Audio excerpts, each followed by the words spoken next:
پیغمبر اور نبی۔ آج کا سبق ہے نبی اور پیغمبر کے بارے میں۔ آپ بہت غور سے دھیان دیں گے اور سبق کو غور و فکر سے پڑھیں گے اور پڑھ کر کے سمجھیں گے۔ اللہ تعالیٰ بڑا مہربان ہے۔ اس نے اپنے کرم سے دنیا میں کچھ نیک بندوں کو بھیجا تھا کہ وہ انسانوں کو سیدھی راہ بتائیں اور برے کاموں سے بچائیں۔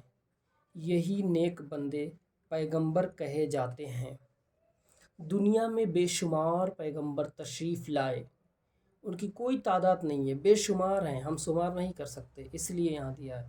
چند مشہور پیغمبروں کے نام یہ ہیں: حضرت آدم علیہ السلام، حضرت ابراہیم علیہ السلام، حضرت اسحاق علیہ السلام، حضرت یوسف علیہ السلام، حضرت سلیمان علیہ السلام، حضرت عیسیٰ علیہ السلام، حضرت نوح علیہ السلام، حضرت اسماعیل علیہ السلام، حضرت یعقوب علیہ السلام، حضرت داؤد علیہ السلام، حضرت موسیٰ علیہ السلام، حضور پر نور سرکار مصطفیٰ صلی اللہ تعالیٰ علیہ وسلم۔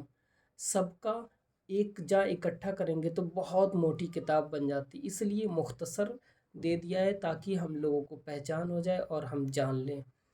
آگے دیکھیے، اللہ تعالیٰ نے سب پیغمبروں کے آخر میں حضور سرکار مصطفیٰ صلی اللہ تعالیٰ علیہ وسلم کو اس دنیا میں بھیجا ہے۔ حضور کے بعد اب کوئی نیا پیغمبر نہیں آئے گا، نہ آ سکتا ہے۔ ہاں، حضرت عیسیٰ علیہ السلام جو اس وقت آسمان پر رہتے ہیں، وہ اس زمین پر دوبارہ ضرور تشریف لائیں گے، مگر وہ کوئی نئے پیغمبر نہیں ہیں۔ عربی بولی میں پیغمبروں کو نبی اور رسول کہتے ہیں۔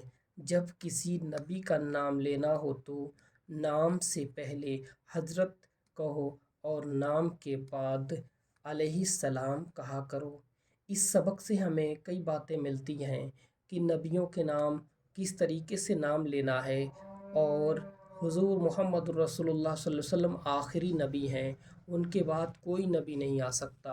اور یہاں پر یہ بھی دیا ہے کہ لوگ کہتے ہیں کہ اور نیا پیغمبر آئیں گے، تو نہیں، حضرت عیسیٰ علیہ السلام جو زمین سے اٹھا لیے گئے ہیں، انہی کو اللہ تبارک تعالیٰ مکۃ المکرمہ میں دوبارہ بھیجے گا۔